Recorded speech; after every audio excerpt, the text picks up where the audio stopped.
Al avanzar en edad, todos experimentamos en algún momento cierta preocupación.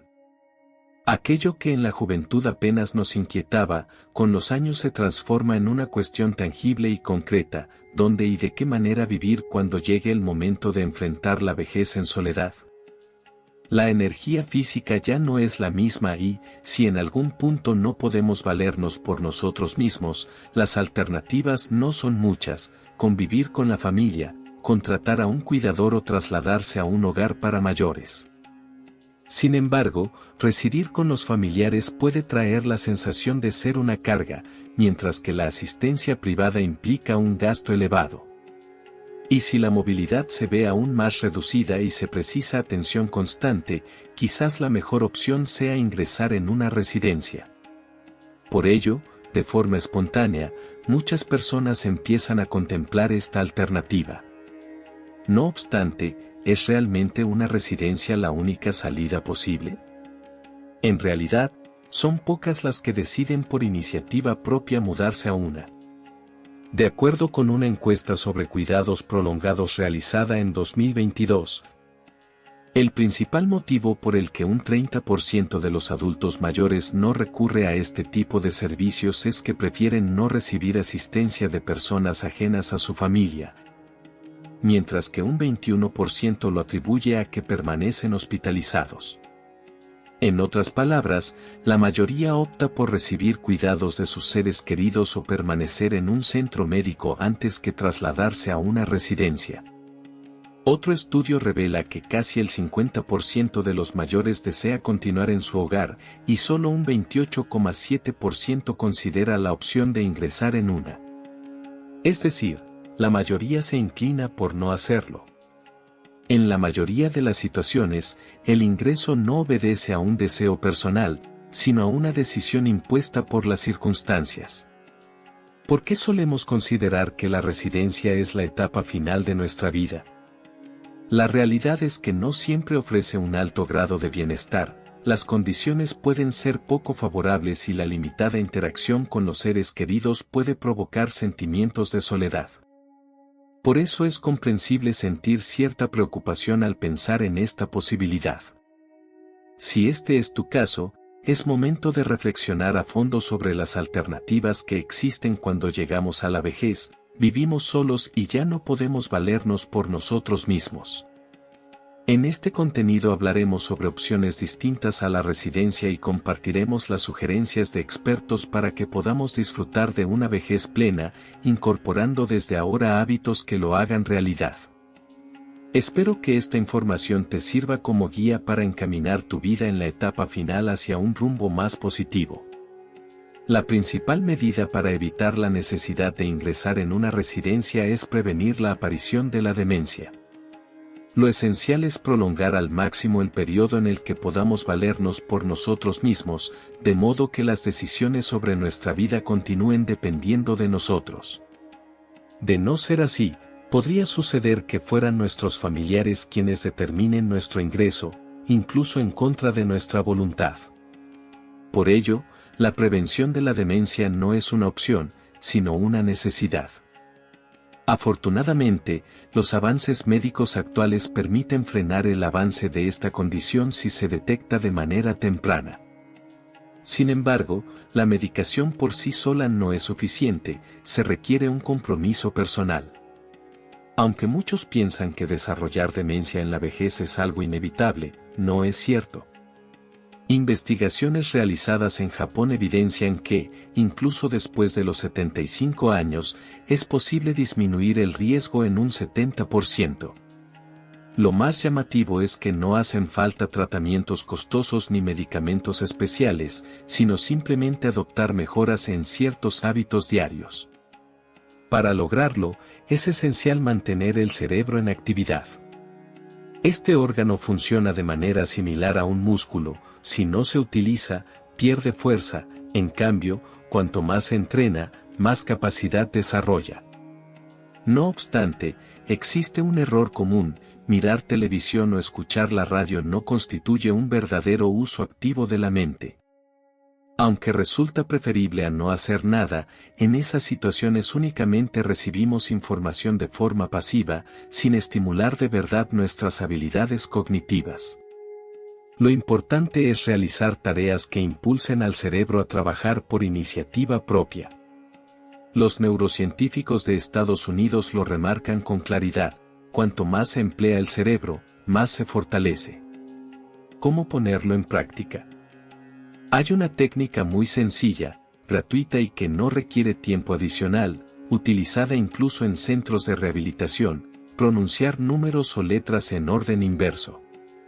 Por ejemplo, al observar un número de autobús o un teléfono, intenta leerlo de derecha a izquierda. Al comienzo puede parecer complicado, pero activa la mente de manera notable. Es un hábito pequeño que puede generar transformaciones significativas. Otras formas de mantener la mente activa incluyen resolver enigmas o elaborar un resumen tras la lectura de un libro. En resumen, la prevención de la demencia requiere estimular el cerebro de manera continua. También resulta beneficioso ejercitar el sentido del olfato y nombrar en voz alta los aromas que percibimos. Al levantarte, trata de identificar al menos 2 fragancias diferentes. Puede ser el olor del jabón, del café o de cualquier otro elemento. Lo esencial es reconocer cada aroma y verbalizar de qué se trata.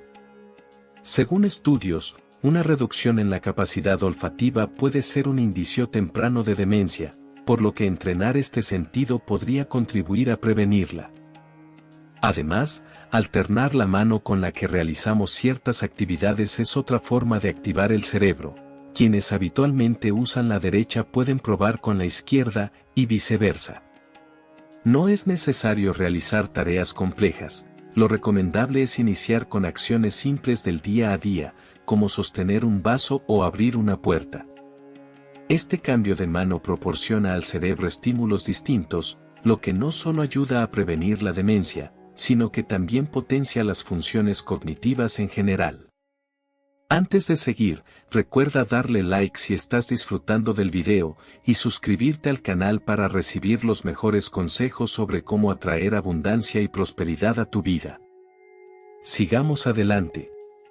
El bienestar del cerebro está estrechamente ligado al cuidado del sistema vascular.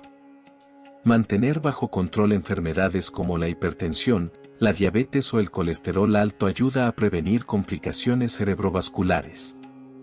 Por eso, es esencial prestar atención a nuestra salud mientras nos encontramos bien y acudir al médico para realizar estudios precisos ante cualquier cambio en nuestro estado físico. La demencia no es un desenlace inevitable. Incluso pequeños hábitos diarios, si se practican con constancia, pueden favorecer una vejez plena y saludable. Comience hoy con rutinas sencillas. Su bienestar futuro depende de las decisiones que tome ahora. Otro aspecto clave para evitar ingresar a un asilo es mantener una alimentación adecuada. En la tercera edad, comer bien es sinónimo de cuidar la salud. No se trata únicamente de calmar el hambre, sino de suministrar al organismo los nutrientes que necesita para funcionar correctamente. No obstante, muchas personas señalan que, al envejecer, los alimentos les resultan menos apetitosos y pierden el interés por comer. Si esta alimentación deficiente se prolonga, el cuerpo se debilita y aumenta la probabilidad de requerir cuidados en una residencia. La clave consiste en preparar alimentos nutritivos, prestando especial atención a la ingesta de proteínas. Con el paso de los años, la masa muscular tiende a disminuir, lo que provoca pérdida de fuerza, limita la movilidad y ralentiza la recuperación después de una caída. Por ello, la proteína resulta esencial. No es necesario consumir carnes costosas. Huevos, tofu, soja, leche, frutos secos y quesos son fuentes excelentes. Incluso un huevo al día contribuye significativamente a conservar la masa muscular. Aunque los cambios sean pequeños, si se mantienen de manera constante, se puede prevenir la pérdida de músculo y preservar la independencia. Además, es aconsejable comer en porciones reducidas y con mayor frecuencia. A medida que envejecemos, digerir grandes cantidades se vuelve más difícil, por lo que lo ideal es distribuir las comidas a lo largo del día en varias tomas. Por ejemplo, a las 8 de la mañana, consumir media porción de arroz, a las 10, un poco de fruta, al mediodía, un sándwich, a las 3 de la tarde, yogur o un puñado de frutos secos, y finalmente, la cena. Este tipo de distribución de las comidas facilita el trabajo del sistema digestivo y garantiza que el cuerpo reciba los nutrientes esenciales. Es fundamental, sin embargo, evitar la ingesta excesiva, ya que en la tercera edad comer de más puede resultar muy dañino. Consumir cantidades grandes, sobre todo cuando la digestión se ha vuelto más lenta, supone una carga para el organismo. Masticar correctamente, al menos 30 veces cada bocado, y hacerlo sin distracciones como la televisión, favorece la digestión y previene el exceso de comida. Alimentarse no solo sirve para saciar el hambre, sino que también es una inversión en nuestra salud. Tanto lo que comemos como la manera en que lo hacemos impactan directamente en nuestro cuerpo. Mantener hábitos alimenticios adecuados nos ayudará a cuidar nuestro bienestar por más tiempo y a disfrutar de la vida que queremos sin depender de cuidados externos. Comience hoy a evaluar y mejorar su alimentación. La gestión del sueño y del estrés también es fundamental para no tener que ingresar en un asilo. Con la edad, debemos aceptar que nuestro cuerpo no funciona como antes, y si no cuidamos estos aspectos, la salud puede deteriorarse rápidamente. Los patrones de sueño cambian, disminuye el sueño profundo, aumentan los despertares nocturnos y esto puede provocar cansancio, pérdida de memoria, cambios de humor y debilitamiento del sistema inmunológico. Para mejorar la calidad del sueño, mantenga horarios regulares, acostándose y levantándose a la misma hora todos los días. Esto estabiliza el ritmo circadiano y mejora el descanso.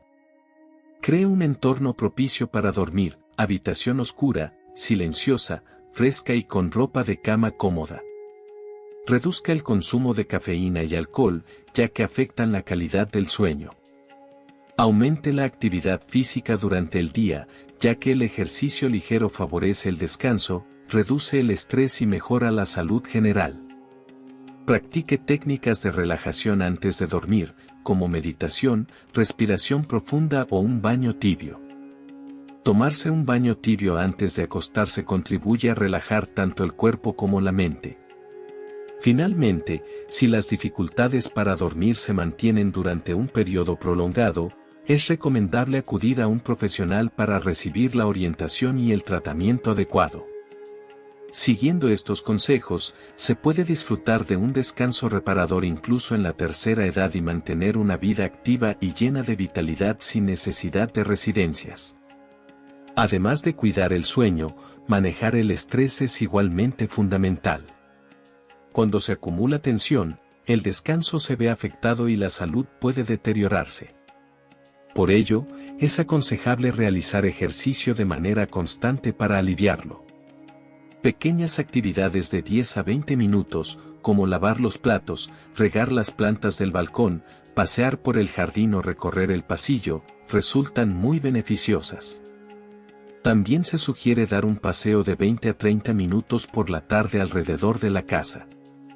Incluso marchar en el mismo lugar mientras se ve televisión, hacer estiramientos suaves o poner en orden la habitación son prácticas que aportan bienestar. Especialmente, resulta beneficioso establecer un recorrido de movimiento dentro de la casa, por ejemplo, ubicar los objetos que se usan con frecuencia un poco más lejos o dejar el teléfono en otra habitación para incentivar el desplazamiento. Antes de ingresar a la cocina, se pueden realizar algunos ejercicios de calentamiento. La gran ventaja de este hábito es que no implica gasto alguno ni tiempo adicional, y se puede integrar fácilmente a la rutina diaria. Para reducir la posibilidad de tener que ingresar en una residencia de ancianos, también es crucial asegurar la estabilidad financiera.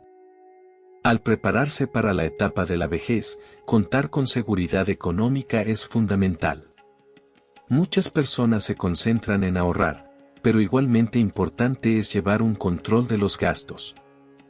Investigaciones recientes muestran que el 70% de los problemas económicos en los adultos mayores proviene de gastos inesperados, sobre todo relacionados con atención médica o arreglos en el hogar. Para hacer frente a estos gastos, es fundamental ahorrar mientras se mantiene buena salud y disponer de un fondo de respaldo. Un primer paso consiste en analizar y reducir los gastos fijos, como seguros, telefonía o servicios de mantenimiento. Por ejemplo, un hombre de 72 años alivió su carga financiera cancelando pólizas de seguro que no eran necesarias. También resulta clave revisar si se está pagando por planes de telefonía demasiado caros o por servicios que no se utilizan. Como mencioné anteriormente, lo recomendable es contar con un fondo de emergencia destinado a posibles problemas de salud, organizando el dinero en categorías: gastos cotidianos, gastos imprevistos y gastos médicos. Aunque la contribución mensual sea modesta, conviene depositarla en una cuenta separada y administrarla con cuidado. Igualmente, conviene informarse acerca de los programas de bienestar destinados a personas mayores de 65 años. Muchas personas desconocen que existen ventajas como la reducción de gastos médicos, descuentos en el transporte público o la entrada gratuita a centros culturales, las cuales pueden suponer un ahorro de varios miles de yenes cada mes. Por otra parte, es fundamental protegerse frente a las estafas dirigidas a la población mayor. Evite involucrarse en inversiones poco confiables, el deseo de obtener ganancias rápidas podría llevar a perderlo todo. Siga las pautas de seguridad y mantenga un enfoque crítico ante ofertas que parezcan demasiado ventajosas. Antes de tomar decisiones importantes, consulte siempre con la familia o con los hijos. Desafortunadamente, son numerosos los casos de personas en sus 70, 80 o incluso 90 años que han caído en este tipo de fraudes. Es fundamental ajustar el hogar para que se adapte a las necesidades de la vejez. Aunque mudarse de una casa en la que se ha vivido durante muchos años pueda resultar complicado, los datos son reveladores. Más del 70% de las hospitalizaciones en personas mayores se deben a accidentes domésticos, muchos de los cuales podrían evitarse con simples modificaciones.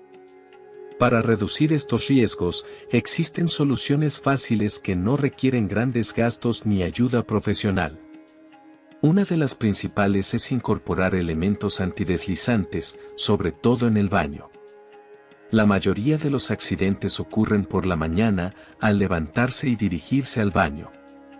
Colocar alfombrillas antideslizantes en el suelo del baño puede disminuir el riesgo a la mitad, y las pegatinas antideslizantes también resultan eficaces. Además, es importante instalar barras de apoyo, no necesitan ser costosas, pero sí firmes y seguras. Además, ubique los objetos en lugares de fácil acceso, evitando tener que agacharse o subirse a una silla para alcanzarlos. Artículos delicados como vasos, platos, medicamentos de uso frecuente o el teléfono móvil deben colocarse a una altura baja y cómoda para tomarlos sin esfuerzo. El control de la temperatura también resulta fundamental. Con la edad, se es más vulnerable a cambios bruscos. Es recomendable que la diferencia entre la temperatura del baño y la del resto de la casa no sea demasiado grande. Lo ideal es mantenerla entre 21 y 25 grados centígrados, utilizando un termómetro visible para comprobarla regularmente.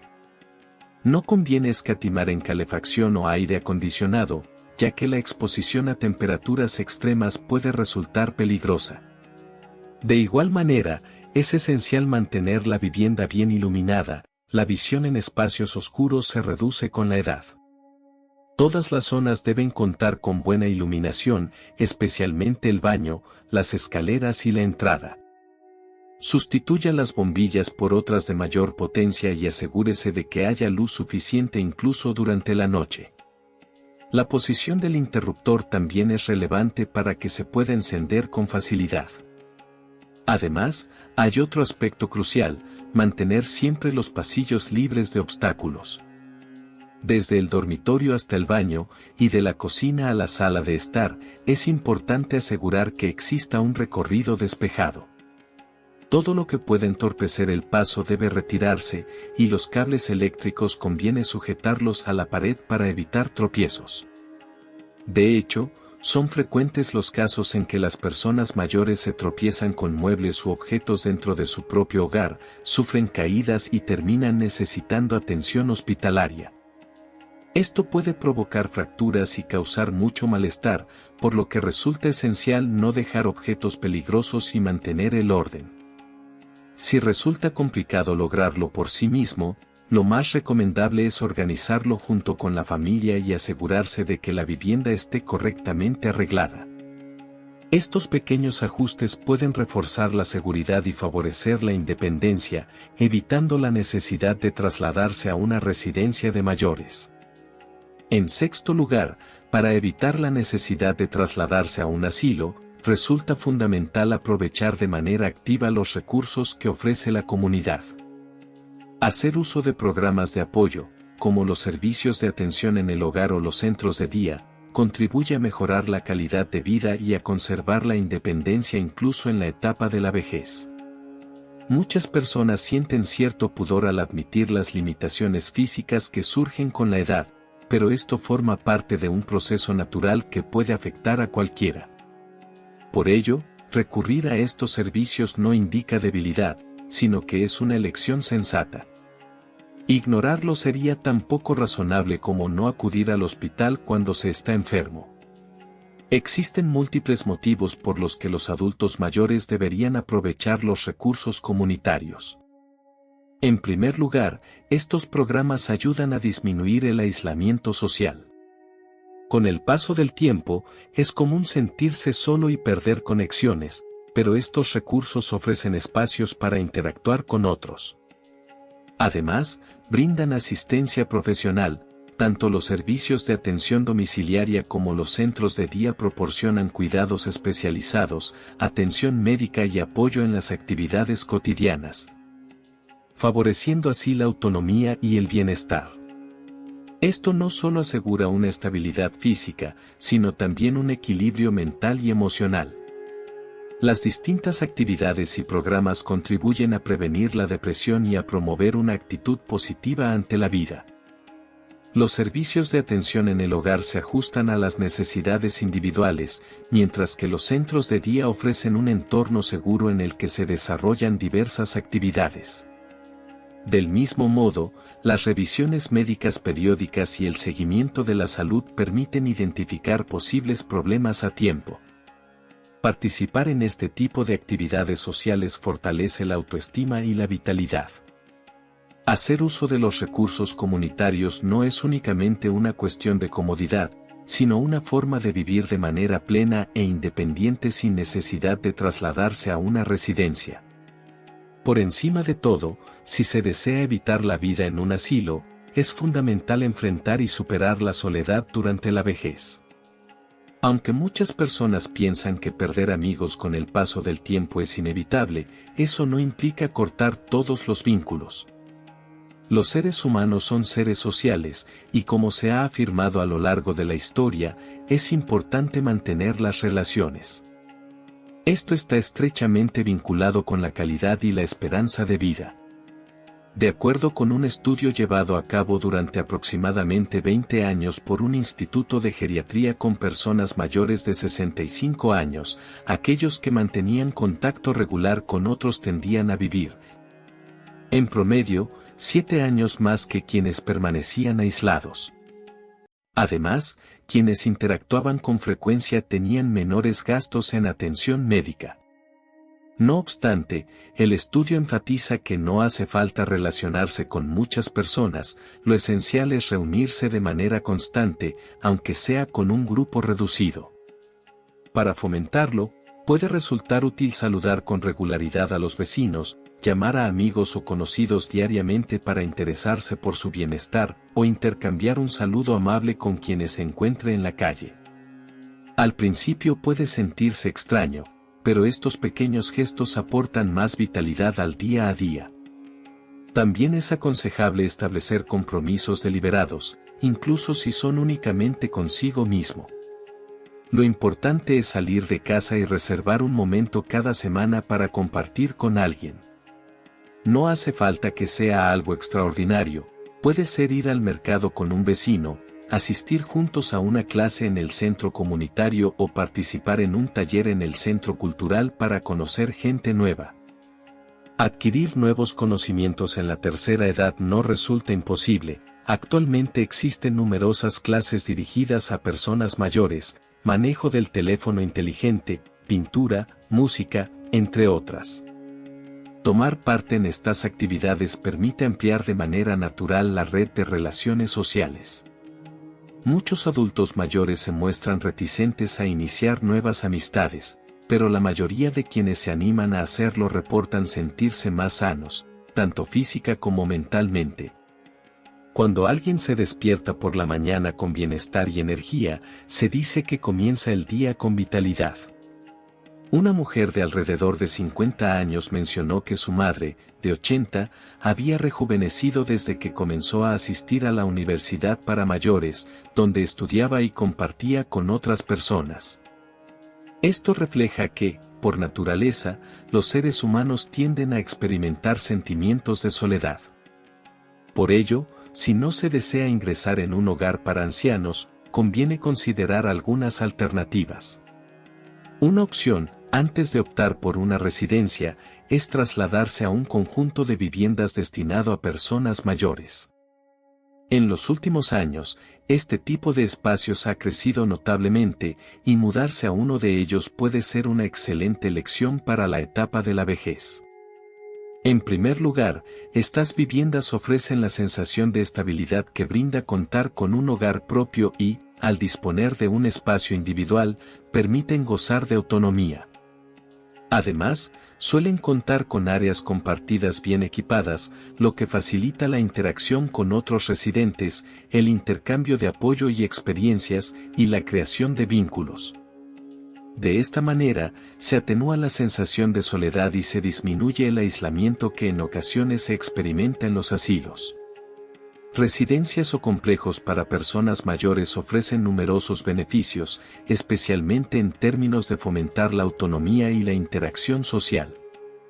En primer lugar, estos espacios brindan un entorno que impulsa la independencia, permitiendo que los adultos mayores vivan de manera autónoma mientras cuentan con el apoyo necesario dentro de una organización estructurada.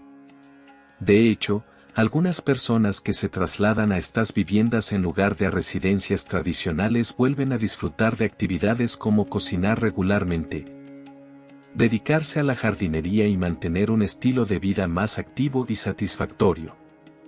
En segundo lugar, muchos de estos complejos presentan una amplia gama de programas y actividades, incluyendo talleres culturales, rutinas de ejercicio, reuniones periódicas y oportunidades para socializar y hacer nuevas amistades, lo que ayuda a prevenir el aislamiento. Además, estas viviendas se planifican teniendo en cuenta la seguridad, contribuyendo a minimizar el riesgo de caídas o accidentes. Los residentes disfrutan de un entorno cómodo y protegido, con la tranquilidad de disponer de servicios de asistencia y gestión cuando los necesiten. En tercer lugar, mientras que una residencia para personas mayores suele implicar gastos bastante altos, las viviendas diseñadas para adultos mayores generalmente presentan costos de administración más bajos. El dinero que se ahorra puede utilizarse en viajes, actividades de ocio o reservarse como fondo de emergencia. Otro beneficio importante es la posibilidad de personalizar la decoración según las preferencias propias, lo que permite expresarse y sentirse verdaderamente en casa. Un apartamento acogedor y agradable, donde se pueda recibir a amigos y compartir momentos, contribuye a mantener relaciones valiosas. En resumen, vivir en una vivienda para mayores no solo proporciona un lugar donde residir, sino que también representa una opción clave para disfrutar de una vejez saludable y plena. Para evitar depender de una residencia y poder atenderse de manera autónoma, es esencial planificar con antelación. Con base en los 7 puntos mencionados previamente, se busca que cada persona pueda vivir una vejez más plena y saludable. Este consejo de vida, al ser compartido, puede servir como guía y beneficiar a otras personas. Siempre estaré comprometido con su bienestar durante la tercera edad. Gracias por su atención. Acude al 911 si sufre un ataque al corazón. En ese caso, podría no sobrevivir.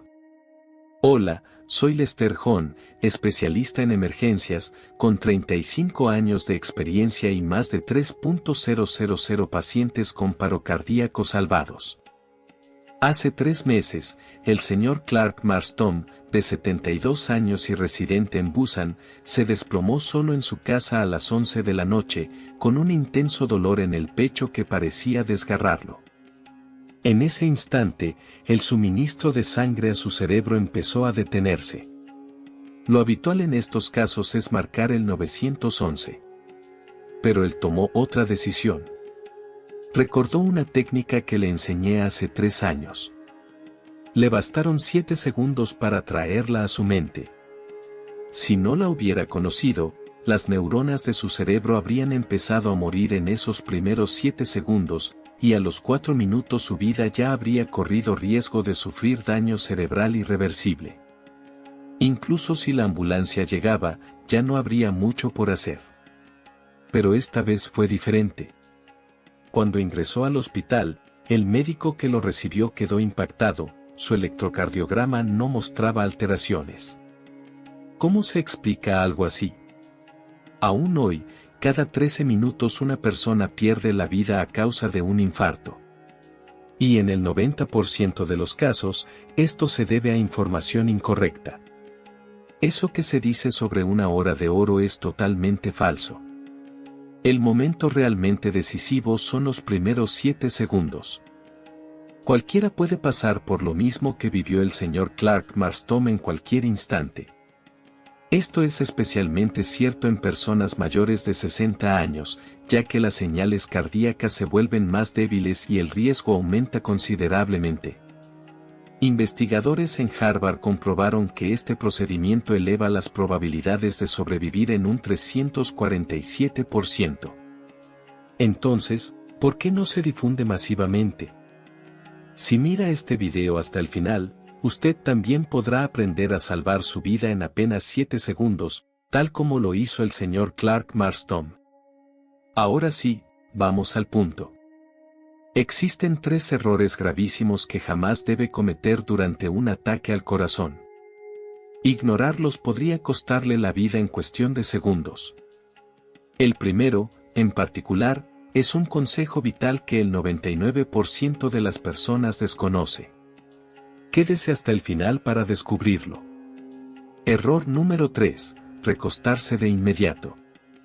¿Qué suele hacer la gente cuando siente dolor en el pecho? La mayoría opta por echarse en el suelo. Sin saberlo, esta acción puede ser el primer paso hacia la muerte.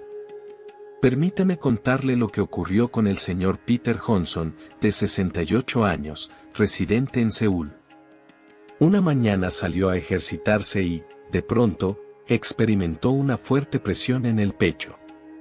Pensando que lo mejor era reposar, se tumbó en una banca del parque. Sin embargo, al cabo de 5 minutos, perdió el conocimiento.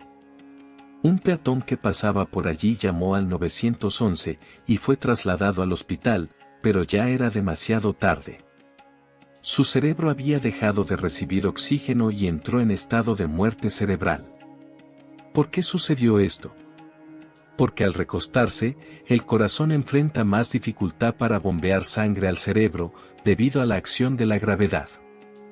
Imagine que intenta hacer subir agua a un segundo piso con una manguera extendida en el suelo, simplemente no fluye hacia arriba. Algo similar le ocurre al corazón cuando está debilitado, se le exige un esfuerzo mayor en una condición crítica. De acuerdo con una investigación de la Clínica Mayo, al estar acostado, el volumen de sangre que el corazón logra bombear se reduce en un 25%. Esta disminución puede ser letal para alguien que está atravesando un ataque cardíaco. Entonces, ¿qué se debe hacer en ese momento? Jamás debe recostarse. En lugar de eso, incline su torso entre 30 y 45 grados. Puede hacerlo apoyándose contra una pared, elevando el respaldo de la cama o sentándose en un sillón con el cuerpo inclinado hacia atrás. Esta posición permite que la gravedad favorezca el trabajo del corazón al facilitar el envío de sangre hacia el cerebro. De acuerdo con una investigación del MIT, adoptar esta postura puede aumentar el flujo sanguíneo cerebral hasta en un 40%. Si el señor Peter Johnson no se hubiera tumbado y en cambio se hubiera recostado contra la pared, posiblemente estaría con vida hoy. Ese pequeño detalle marcó la diferencia entre seguir viviendo o no. Téngalo muy presente, si experimenta un dolor cardíaco, no se acueste. Adopte una posición semi-inclinada. Solo con ese gesto, sus posibilidades de sobrevivir pueden mejorar de forma significativa. Pero mantener una buena postura no es lo único importante. Aún existen errores más graves que debemos evitar. Antes de seguir, recuerda darle like si estás disfrutando del video y suscribirte al canal para recibir los mejores consejos sobre cómo atraer abundancia y prosperidad a tu vida. Sigamos adelante. Este es un fallo que comete casi toda la gente, cerca del 99%. Bien, ahora vamos a hablar del segundo error más frecuente. Ante un dolor en el pecho, no debe marcar el 911 inmediatamente. ¿Cómo? ¿El médico recomienda no llamar enseguida al 911? Así es. Antes de eso, hay un paso fundamental. Déjenme contarles el caso del señor Lee Cheol-min, un hombre de 69 años residente en Daegu. El año pasado, a eso de las 9 de la noche, estaba mirando televisión cuando sintió un dolor agudo e insoportable en el pecho. Lo primero que hizo fue llamar al 911. Hola, tengo un dolor muy fuerte en el pecho, explicó. Desde el centro de emergencias comenzaron a hacerle preguntas: ¿dónde exactamente le duele? ¿Desde cuando siente el malestar? ¿Está consciente? Solo en responder todo eso pasaron 5 minutos. Y durante ese tiempo, su estado cardíaco se fue agravando. Cuando la ambulancia llegó, su corazón ya casi no latía. ¿Por qué ocurrió esto? Al comunicarte con el 911, la conversación suele extenderse entre 3 y 5 minutos. Te hacen preguntas sobre los síntomas, verifican tu nivel de conciencia y te indican cómo aplicar primeros auxilios, pero mientras tanto, el reloj sigue avanzando. Y durante un infarto, cada segundo cuenta, los primeros 7 son decisivos. Si durante ese breve lapso no tomas acción y solo permaneces en la llamada, ¿qué crees que podría suceder? Un informe de la Sociedad Europea de Cardiología indica que el tiempo promedio que tarda una ambulancia en llegar tras una llamada al 911 es de 8 minutos y 12 segundos. En Seúl ocurre lo mismo. En ese lapso, las células cerebrales ya empiezan a deteriorarse. Y eso no es todo, incluso cuando el equipo de emergencias arriba, aún queda el traslado al hospital, lo cual añade más demora. En conjunto, transcurren al menos entre 15 y 20 minutos. Entonces, ¿cuál es el paso correcto? Primero pon en práctica la técnica de supervivencia de 7 segundos. Luego sí, llama al 911. Es lo que hizo el señor Clark Marston. Solo necesitas 7 segundos antes de marcar. Porque, en realidad, lo que harán los médicos al llegar al hospital es exactamente lo mismo. ¿No sería mejor adelantarse y hacerlo tú mismo desde el inicio? En realidad, la Sociedad Americana de Medicina de Emergencia sugiere lo que se conoce como reanimación cardiopulmonar autoaplicada, es decir, brindar primeros auxilios a uno mismo. Actuar antes de contactar al 911 puede resultar aún más eficaz. El señor Lee Cheol-min logró sobrevivir, pero sufrió daños neurológicos y aún continúa en proceso de rehabilitación. Si hubiera utilizado el protocolo de los 7 segundos antes de llamar, probablemente no habría quedado con secuelas. Graben bien esto en la memoria: cuando se presenta un dolor cardíaco, lo primero no es llamar al 911, sino realizar el método de los 7 segundos. La llamada de emergencia viene después. Alterar el orden puede cambiar el desenlace. Sin embargo, aún no les he mencionado el fallo más crítico. El error número 1 es verdaderamente alarmante: no contar con aspirina disponible de forma anticipada. Si sufres un infarto y recién en ese instante buscas la aspirina, ya puede ser demasiado tarde. Es fundamental tener la lista de antemano. ¿Tener medicamentos listos para una emergencia? Exactamente. Si cuentas con solo 7 segundos, ¿realmente podrás buscar el remedio en ese instante? Te compartiré la historia del señor Padrón Masters, de 73 años, residente de la isla de Jeju. Hace medio año, cerca de las 4 de la mañana, se despertó para ir al baño y, de forma repentina, sintió una presión intensa en el pecho. En ese momento pensó: Dios mío, ¿dónde está el medicamento para el corazón? Y comenzó a buscarlo desesperadamente. Revisó el cajón del dormitorio, la caja de remedios del salón, la despensa de la cocina. Tardó alrededor de 3 minutos en dar con la aspirina. Cuando por fin la halló, era una pastilla sólida que tomó con agua. Sin embargo, pasaron 20 minutos y sus síntomas no mostraban señales de mejora. No tuvo más opción que contactar al 911 y ser sometido a una intervención quirúrgica de urgencia en el hospital. ¿A qué se debió esta situación? A que un ataque al corazón deja apenas una breve ventana dorada de solo 7 segundos para actuar.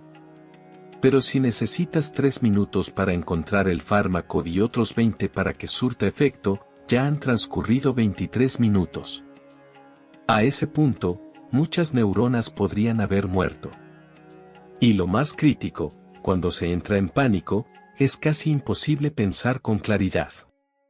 Con un dolor punzante en el pecho, intentar localizar el medicamento, buscar agua y tomarlo resulta casi irrealizable. Entonces, ¿qué se recomienda hacer? Prepara con anticipación aspirina triturada. Puedes guardarla en un sobre de papel pequeño o en una cápsula vacía. El procedimiento es fácil: toma una tableta de aspirina de 100 miligramos, aplástala con una cuchara hasta convertirla en polvo y colócala en una bolsita. ¿Dónde conservarla? Distribúyela en 3 puntos clave de la casa: al lado de la cama, cerca del sofá en la sala y en el baño, sobre el lavamanos. De esta manera, sin importar en qué lugar te sorprenda un ataque cardíaco, siempre tendrás una dosis a mano. ¿Y por qué debe estar en forma de polvo? Porque la aspirina pulverizada se absorbe rápidamente cuando se coloca directamente sobre la lengua. No es necesario tragarla ni usar agua, basta con dejarla sobre la lengua para que se absorba a través de la mucosa oral. Una investigación de la Facultad de Medicina de Stanford reveló que la aspirina en polvo ingresa al torrente sanguíneo en menos de medio minuto, siendo hasta 8 veces más veloz que ingerirla en forma de pastilla. En los hospitales de emergencia en Estados Unidos, cuando un paciente llega con síntomas de infarto, le administran aspirina en polvo debajo de la lengua. Es el método más eficaz y rápido. ¿Cómo conservarla correctamente? Mientras la mantengas alejada de la humedad, puede durar hasta medio año. Guárdala en sobres herméticos o en cápsulas vacías disponibles en farmacias. Además, es recomendable preparar una nueva dosis cada mes y reemplazar la anterior. Si el señor Padrón Masters hubiese contado con aspirina en polvo ya preparada, es muy probable que habría evitado una operación de urgencia. Habría podido intervenir en los primeros 7 segundos. Ustedes también pueden anticiparse desde hoy: trituren una aspirina y divídanla en 3 porciones. Esta sencilla medida podría ser crucial para salvar su vida. Estar prevenido es asegurar la supervivencia. Bien, ya les mencioné los 3 errores más peligrosos. Pero esto no termina aquí. Ahora les explicaré detalladamente el método completo del protocolo de emergencia de 7 segundos que utilizó el abuelo Clark Marston. Paso 1. Utilice aspirina en polvo de inmediato. Apenas sienta una molestia en el pecho, coloque sobre la lengua la aspirina molida que ya tenía preparada. No la ingiera, simplemente déjela reposar sobre la lengua. Este paso solo lleva entre 1 y 2 segundos. Es fundamental no tomar agua, ya que puede diluir el medicamento y hacer más lenta su acción. La saliva es suficiente para facilitar su absorción. El abuelo Kim también tomó la aspirina que guardaba en el cajón de su cuarto y la colocó en su lengua. Le llevó apenas 2 segundos. Paso 2. Incline el torso entre 30 y 45 grados. Justo después de poner el polvo en la lengua, eleve la parte superior del cuerpo apoyándose contra una pared, subiendo el respaldo de la cama o recostándose en un sillón con el cuerpo inclinado. Esto requiere entre 3 y 4 segundos. No debe acostarse del todo en el suelo, pero tampoco es necesario estar de pie. Basta con mantener una postura semi-inclinada. ¿Por qué es relevante esta posición? Porque la fuerza de la gravedad favorece el trabajo del corazón. De esta manera, le resulta más sencillo enviar sangre al cerebro. El señor Kim se acomodó en la cama, apoyando la espalda contra la pared y dejando las piernas extendidas. Tercer paso, inicie una respiración específica. A continuación, viene el momento más crucial, una técnica de respiración utilizada incluso por la NASA como método de control de emergencia para el ritmo cardíaco. Este ejercicio dura entre 5 y 7 segundos. Respire profundamente durante 4 segundos, de manera lenta, hasta notar cómo se infla el abdomen. Después, suelte el aire con fuerza durante 6 segundos, manteniendo los labios fruncidos y produciendo un sonido como fu, similar al que se hace al intentar apagar una vela. ¿Por qué es recomendable hacer esto? Esta forma de respiración activa el nervio vago, lo cual ayuda a tranquilizar el ritmo cardíaco y evita que se dispare. De acuerdo con una investigación llevada a cabo por la Universidad de Oxford, esta técnica puede disminuir la frecuencia del pulso en un 30%, lo que representa un gran alivio para el corazón. El señor Kim siguió el procedimiento al pie de la letra, inspiró durante 4 segundos y expiró en 6, repitiendo el ciclo 3 veces. Resumen del proceso completo. En 1 a 2 segundos, colocar la aspirina en polvo sobre la lengua. En 3 a 4 segundos, elevar el torso a 30 grados. En 5 a 7 segundos, inhalar 4 segundos y exhalar 6 segundos. Todo el procedimiento tarda solo 7 segundos y en ese corto tiempo se producen grandes cambios en el organismo, la aspirina empieza a deshacer los coágulos. La posición corporal favorece el flujo sanguíneo y la técnica de respiración especial calma el corazón. Una investigación conjunta realizada por Harvard y el MIT demostró que la combinación de estos 3 pasos incrementa la probabilidad de supervivencia en un 347%. Sorprendente, ¿cierto? Este método necesita entrenamiento. En una situación de emergencia, las personas suelen entrar en pánico. Por eso es fundamental practicarlo para que el cuerpo responda de forma automática. Ensáyalo una vez a la semana. Para practicar, se puede usar azúcar glass en lugar de aspirina. El abuelo Kim se ejercitó diariamente durante un mes tras aprender este método, y gracias a eso pudo aplicarlo sin dudar en un momento crítico. Empiecen a practicar ahora mismo. No es tan complicado como parece.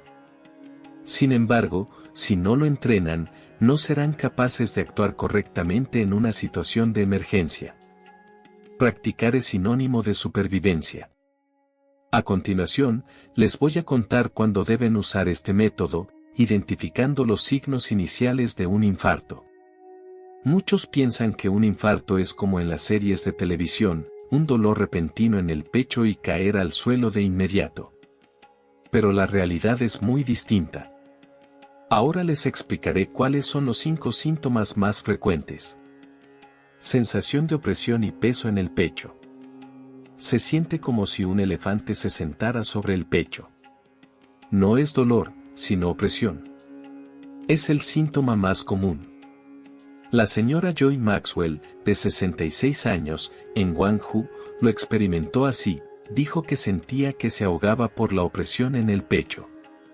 Pensó que era indigestión y tomó antiácidos, pero no mejoró en 30 minutos. Por suerte, conocía el método de los 7 segundos y lo aplicó de inmediato.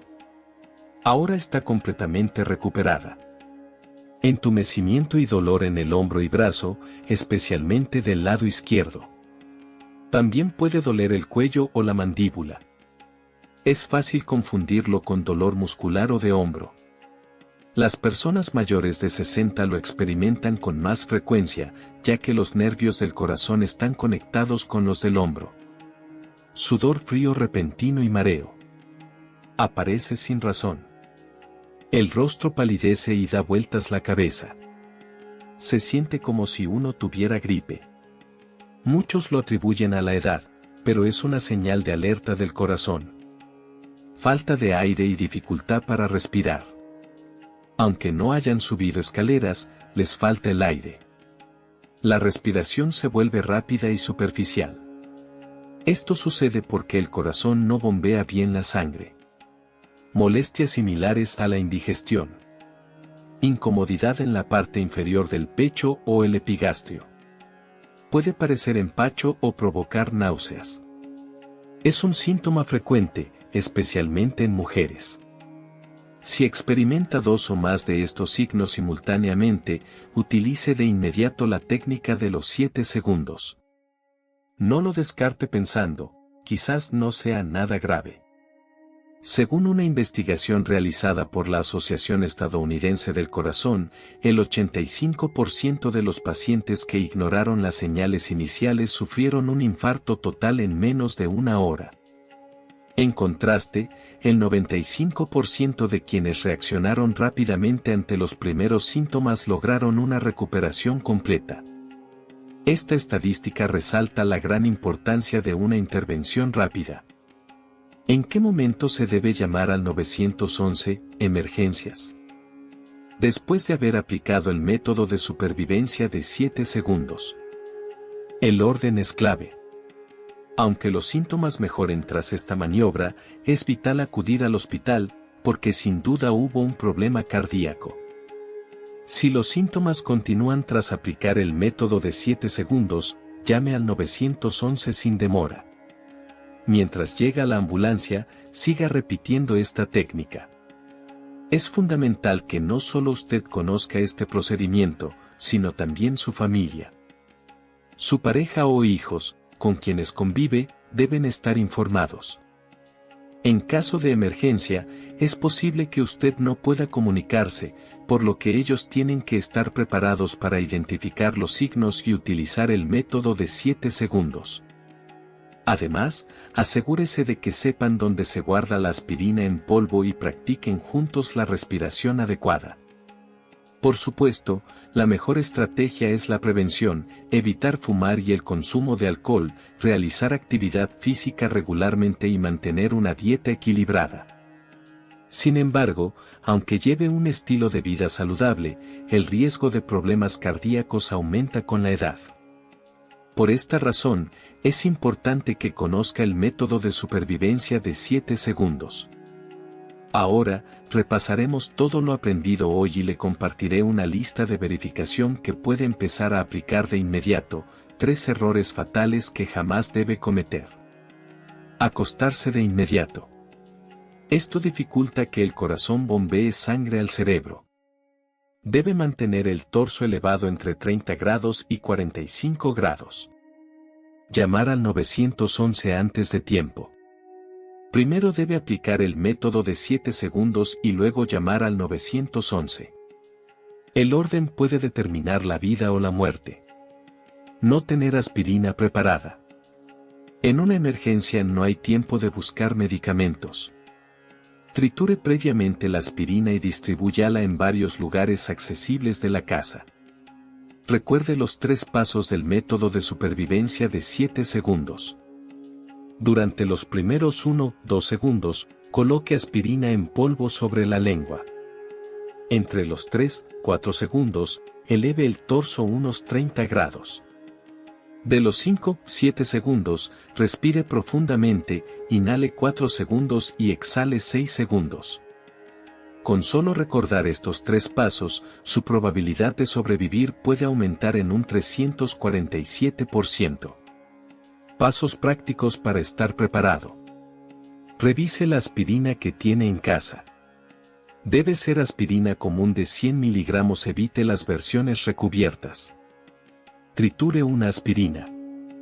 Use una cuchara hasta hacerla polvo y guárdela en una bolsita o cápsula pequeña. Distribúyala en 3 lugares diferentes. Por ejemplo, junto a la cama, al lado del sofá en la sala y sobre el lavamanos del baño. Informe a su familia. Todos deben saber dónde está la aspirina en polvo y cómo aplicar el método de 7 segundos. Practique una vez por semana. Use azúcar en polvo para simular la aspirina y ejercite la postura y la respiración. También, memorice los síntomas iniciales del infarto. Presión en el pecho. Entumecimiento de hombros y brazos. Sudor frío y mareo. Dificultad para respirar. Molestias similares a indigestión. Si manifiesta 2 o más de estos signos, utilice de inmediato el método de los 7 segundos. Aunque tenga alguna duda, no titubee. El 85% de las personas que ignoraron las señales iniciales sufrieron un infarto total en menos de 1 hora. Ahora usted es diferente. Ya no pertenece a las cifras que pierden la vida cada 13 minutos. Ahora es un sobreviviente equipado con conocimiento científico. Como el señor Clark Marston, sabe cómo salvarse en tan solo 7 segundos, incluso si está solo. Pero conocer el método y ponerlo en práctica no es lo mismo. Prepárese hoy mismo. Mañana podría ser demasiado tarde. Si tiene más de 60 años, esto cobra aún más relevancia. A mayor edad, aumenta el riesgo cardíaco. Sin embargo, ahora sabe cómo estar listo. La prevención es lo más recomendable, pero incluso en una situación de emergencia puede actuar con serenidad. Con solo esto, su vida estará mucho más protegida. Y su familia podrá estar tranquila. Aunque esté solo en casa, usted tiene la capacidad de cuidarse. Llevando un estilo de vida saludable junto con la técnica de supervivencia de 7 segundos, es posible que disfrute de 20 o 30 años adicionales con buena calidad de salud. Este sencillo video tiene el poder de cuidar a toda su familia. Desde hoy, usted se convierte en un verdadero sobreviviente. Le deseamos una vejez plena y llena de bienestar. Hoy vamos a tratar un tema que inquieta a muchos de nuestros amigos que ya han llegado a la madurez o se encuentran en la tercera edad, las canas. Antes que nada, quisiera hacerles una pregunta. ¿Alguna vez les ocurrió algo parecido? Se despiertan por la mañana con buen ánimo, se miran al espejo con la intención de arreglarse un poco, y, de pronto, casi sin notarlo, descubren 1, 2 o hasta un grupo pequeño de cabellos plateados, muy notorios, ahí, destacándose en la parte superior de la cabeza o a los costados. En ese instante, es inevitable soltar un suspiro y sentir que el paso del tiempo ha dejado otra huella. La reacción más común suele ser, necesito teñirme el cabello. Y sí, el tinte puede darnos una apariencia más juvenil en cuestión de minutos, incluso quitarnos varios años de encima, lo que naturalmente nos levanta el ánimo. Sin embargo, todos sabemos que esta es solo una solución de apariencia. Los tintes contienen componentes químicos que, quizás si se usan 1 o 2 veces, no representen mayor problema. Pero al aplicarlos año tras año directamente sobre el cuero cabelludo, ¿Quién no se cuestiona las consecuencias a largo plazo, tanto para la salud capilar como para el bienestar general? ¿Alguna vez te has preguntado si existe una alternativa diferente? Un enfoque que no dependa de sustancias químicas, sino que actúe desde dentro del organismo, abordando el problema desde su origen, para que el cabello recupere su pigmentación de forma gradual, pasando del blanco al negro. En el video de hoy, queremos mostrarte una técnica natural de reoxidación que te sorprenderá. No necesitas gastar dinero, ni tomar suplementos costosos o medicamentos. Lo único que debes hacer es sentarte tranquilamente al borde de la cama antes de dormir y dar suaves golpecitos con el puño en una zona específica del cuerpo. Este sencillo hábito, si lo practicas con regularidad, puede dar resultados asombrosos. Podrías notar que el avance de las canas se detiene y que el cabello nuevo que comienza a salir recupera su color oscuro. Incluso podrías observar cómo en ciertas áreas vuelve a brotar un cabello más fuerte, brillante y lleno de vida. ¿Te parece algo increíble o difícil de creer? ¿Demasiado perfecto para ser cierto? No te apresures a juzgar. Te animo a que veas este video con calma, desde el inicio hasta el final. Vamos a llevarte de la mano utilizando los conocimientos ancestrales de la medicina tradicional china para descubrir qué hay realmente detrás del cabello canoso. Además, te mostraremos paso a paso cómo funciona esta técnica de golpeteo que ayuda a recuperar el color natural del cabello, sin omitir ningún detalle. Al finalizar el video, tendrás una perspectiva distinta, respaldada por fundamentos científicos, sobre cómo enfrentar el problema de las canas de manera efectiva. Ahora sí, entremos en el tema de hoy. Primero, debemos hacernos una pregunta clave: ¿qué provoca que el cabello pierda su color? ¿Por qué algunas personas, incluso con el paso de los años, mantienen un pelo saludable y lleno de color, mientras que otras, ya en la mediana edad o incluso antes, ven aparecer gran cantidad de canas? Desde la óptica de la medicina occidental, la respuesta es bastante sencilla: en la raíz de cada cabello, específicamente en el folículo piloso, se encuentra una especie de microfábrica. Allí trabajan las células responsables de producir melanina, el pigmento que le da su color al cabello. Cuando esta fábrica opera con normalidad y cuenta con los recursos necesarios, genera suficiente melanina y nuestro cabello luce oscuro y brillante. Pero si, por causas como el envejecimiento, una alimentación deficiente o desequilibrios internos o externos, esta fábrica se deteriora y las células dejan de funcionar, la producción de melanina se interrumpe. Como resultado, el cabello que nace carece de pigmento y se vuelve blanco. El paso del tiempo es la causa principal de la disminución en la producción capilar.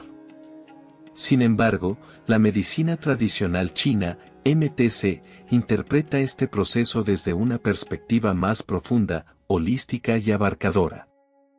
De acuerdo con esta medicina milenaria, el cabello no se considera un elemento aislado, sino un reflejo directo del estado global del organismo. Cuando algo no funciona bien en el cuerpo, suele manifestarse en aspectos como el color, la textura o la cantidad del cabello. Después de siglos de análisis y experiencia, la medicina china ha identificado 3 perfiles de personas que tienen mayor probabilidad de presentar canas prematuras. Te animo a observar si te identificas con alguno de estos grupos. El primer grupo incluye a quienes presentan deficiencia de energía vital y de sangre. Existe un conocido principio en la MTC que dice: el cabello es el excedente de la sangre. Esta frase no implica que haya sangre de sobra, sino que simboliza una reserva interna saludable. Antes de seguir, recuerda darle like si estás disfrutando del video, y suscribirte al canal para recibir los mejores consejos sobre cómo atraer abundancia y prosperidad a tu vida. Sigamos adelante. ¿Cómo se entiende esto? Puedes imaginar que el cuerpo humano es como una vasta tierra cultivable. La energía y la sangre que circulan por el organismo actúan como una corriente subterránea que nutre ese terreno, y los nutrientes presentes en esa agua son fundamentales para su fertilidad. Solo cuando ese centro vital, una circulación abundante y rica en nutrientes, funciona de forma óptima, esa tierra se vuelve fértil. El cabello, en este sentido, se asemeja a las plantas que brotan en ese suelo bien nutrido. Si el terreno está debidamente alimentado, las plantas crecerán fuertes, profundas, oscuras, brillantes y saludables. Sin embargo, cuando alguien presenta una carencia de energía vital y sangre por diversos motivos, su organismo se asemeja a un terreno árido y empobrecido. El cabello, que nace sobre esa base, no recibe el aporte necesario de hidratación ni nutrientes. ¿La consecuencia? Se torna reseco, frágil, sin brillo, tiende a desprenderse con facilidad e incluso puede blanquearse desde la raíz. Si prestas atención a las personas a tu alrededor, notarás que quienes lucen una melena oscura y brillante generalmente muestran un rostro con buen color, labios carnosos y un estado de vitalidad notable. Eso indica que la energía y la sangre fluyen correctamente. En cambio, si experimentas con frecuencia mareos, visión poco clara, debilidad en brazos y piernas, piel pálida o con un tono amarillento, uñas opacas y además tienes un ciclo menstrual irregular. Es importante estar alerta, es posible que la falta de sangre y energía esté comenzando a manifestarse en forma de canas. Segundo caso, individuos con insuficiencia renal. Este término resulta familiar especialmente entre personas mayores. Pero, ¿cómo se relaciona esto con el cabello? Dentro de la medicina tradicional china existe un concepto fundamental: el brillo del riñón se manifiesta en el cabello. En este contexto, brillo hace referencia a la energía y vitalidad. Es decir, la salud de tus riñones se refleja directamente en el estado de tu cabello. Para comprenderlo mejor, imagina que los riñones funcionan como una batería potente que guarda nuestra energía vital esencial, conocida como esencia renal. Durante la juventud, esta batería está completamente cargada, lo que explica por qué los jóvenes suelen tener mucha energía y un cabello oscuro y vigoroso. Sin embargo, con el paso del tiempo, esa batería empieza a descargarse gradualmente. Si a esto se le suma la falta de sueño, el estrés constante, el cansancio extremo o el exceso de trabajo, el desgaste se vuelve aún más acelerado. Cuando esta batería se vacía, se produce lo que en la medicina china se denomina deficiencia de esencia renal. Como consecuencia, los órganos comienzan a perder eficacia, y uno de los primeros indicios visibles de este deterioro es la aparición de canas. Además de la aparición de canas, estas personas suelen experimentar insomnio acompañado de sueños intensos, acúfenos en los oídos, dificultades para recordar, dolor lumbar, debilidad en las piernas, y la necesidad frecuente de levantarse a orinar durante la noche, entre otros signos. Todas estas manifestaciones indican que la energía interna está disminuyendo. Tercer grupo: personas que viven bajo mucho estrés o que reprimen sus emociones. Actualmente, vivimos en una sociedad con un ritmo acelerado, enfrentando presiones tanto en el ámbito laboral como en el familiar. Esto genera un estado constante de tensión mental. Muchas personas tienden a guardar sus sentimientos, son introvertidas y, cuando se sienten molestos, suelen reprimir sus emociones en lugar de expresarlas. Podrías pensar que esto es solo un tema de estado de ánimo, sin relación con las canas. Sin embargo, no es así. Cuando una persona permanece estresada, ansiosa o irritada durante largos periodos, todos los músculos del cuerpo, incluso los más pequeños del cuero cabelludo, se contraen sin que nos demos cuenta. Las venas, que actúan como vías principales para transportar nutrientes a los folículos capilares, se comprimen. Si estas vías se estrechan, los vehículos, la sangre cargada de nutrientes, no pueden llegar a su destino. Sin los insumos necesarios, la fábrica, el folículo, detiene la producción de melanina, y por eso surgen las canas. Además, las emociones negativas persistentes afectan el sistema nervioso autónomo, que funciona como el centro de mando del organismo. Cuando este centro se descontrola, se interrumpen las señales necesarias para la producción de melanina, lo que hace que el cabello se vuelva blanco sin que nos percatemos. Por esta razón, mantener una mentalidad positiva y alegre es la mejor defensa para conservar el color del cabello. Cuarta categoría: personas con una constitución conocida como calor en la sangre, un factor que suele pasar desapercibido. Más allá de las tres causas mencionadas anteriormente, hay otra razón frecuente pero poco valorada para la aparición de canas: el calor en la sangre, concepto proveniente de la medicina tradicional china. En términos simples, esto indica que hay un exceso de calor o inflamación en la sangre, la cual no se encuentra limpia ni fresca. Según su origen y los síntomas que presenta, el calor en la sangre puede clasificarse en dos variantes. Calor real, causado por factores externos como comer demasiados alimentos picantes, fritos o a la parrilla, o por la exposición al calor ambiental. El cuerpo se comporta como una olla con el fuego demasiado alto, el agua hierve con fuerza.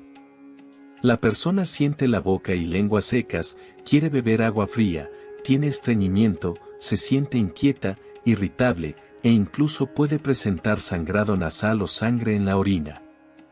Calor vacío, más común entre adultos mayores y mujeres. No es causado por fuego externo, sino por una falta de líquidos internos que normalmente apagan el fuego. Es como una olla que ha estado hirviendo lentamente durante años hasta quedarse sin agua. Entonces el calor sube y quema desde el fondo. Estas personas suelen sentir calor en las palmas de las manos, plantas de los pies o el pecho, lo que se llama calor en los 5 corazones, sudan durante la noche, sudoración nocturna, tienen sofocos. Y la lengua se muestra muy roja. Independientemente del tipo de calor que se trate, cuando esa sangre caliente alcanza el cuero cabelludo, daña los frágiles folículos como si fueran flores expuestas a agua hirviendo. ¿Acaso esas flores podrían crecer saludables? Definitivamente no. Por eso, el cabello se vuelve blanco antes de tiempo. ¿Quieres solucionar el problema de las canas desde su origen? Entonces hay dos tareas clave fundamentales. Reponer la energía esencial del riñón, que está debilitada. Eliminar el fuego excesivo de la sangre, que está afectando su equilibrio. ¿Existe alguna manera que, al igual que un general sabio, pueda gestionar simultáneamente ambos aspectos, restaurando lo que falta y a la vez disipando el exceso de calor? La respuesta es afirmativa. En un renombrado texto clásico sobre salud y longevidad de la dinastía Ming, titulado Zhou Baoyuan, se documenta una fórmula tradicional muy reconocida y eficaz, llamada Sanmaguan. Píldoras de las 3 semillas de sésamo. Este nombre ya sugiere los ingredientes principales: frutos de chisandra y sésamo negro. La genialidad de esta mezcla radica en su equilibrio: uno representa el rostro gentil, mientras que el otro encarna el rostro estricto, uno fortalece y el otro purifica. Es una alianza perfecta que refleja la sabiduría del balance en la medicina tradicional china. El sésamo negro, el rostro amable que tonifica el riñón.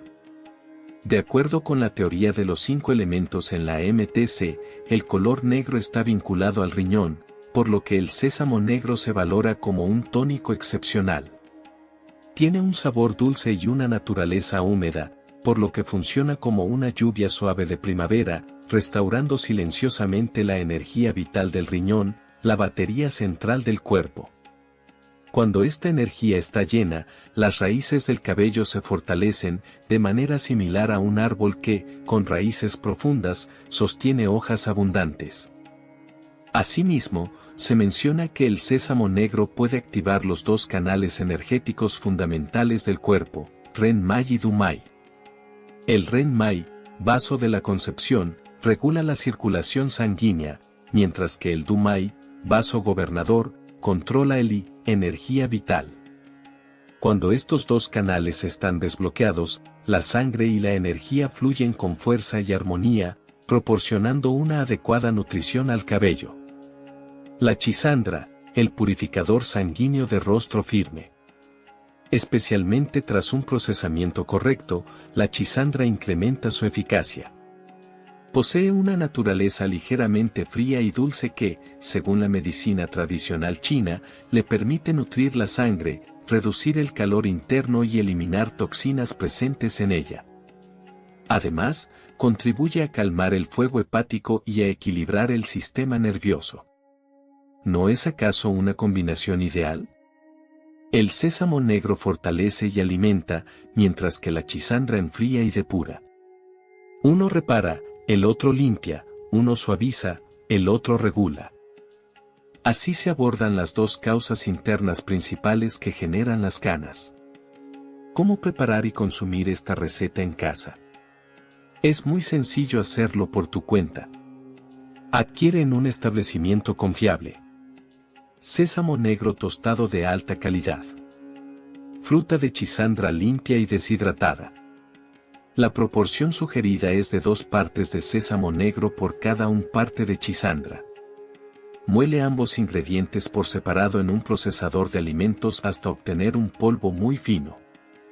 Luego, mezcla bien ambos polvos y almacénalos en un frasco de vidrio limpio, bien cerrado, en un lugar fresco y seco. La dosis recomendada es 1 cucharada en la mañana y otra en la noche. Puedes mezclar con agua tibia. Añadir un poco de miel para hacer una pasta espesa. O formar bolitas para tragar fácilmente. Lo importante es la constancia. No abandones a mitad de camino. Método 2. Masaje en 3 puntos energéticos clave del cuero cabelludo. Además del tratamiento interno, en medicina china se valora mucho el masaje en puntos específicos para estimular la circulación y la energía en la cabeza. Estos 3 puntos son: 1. Jiaosun. Se encuentra doblando la oreja hacia adelante, tocando la mejilla. El punto está justo por encima de la punta de la oreja, en el borde del cabello.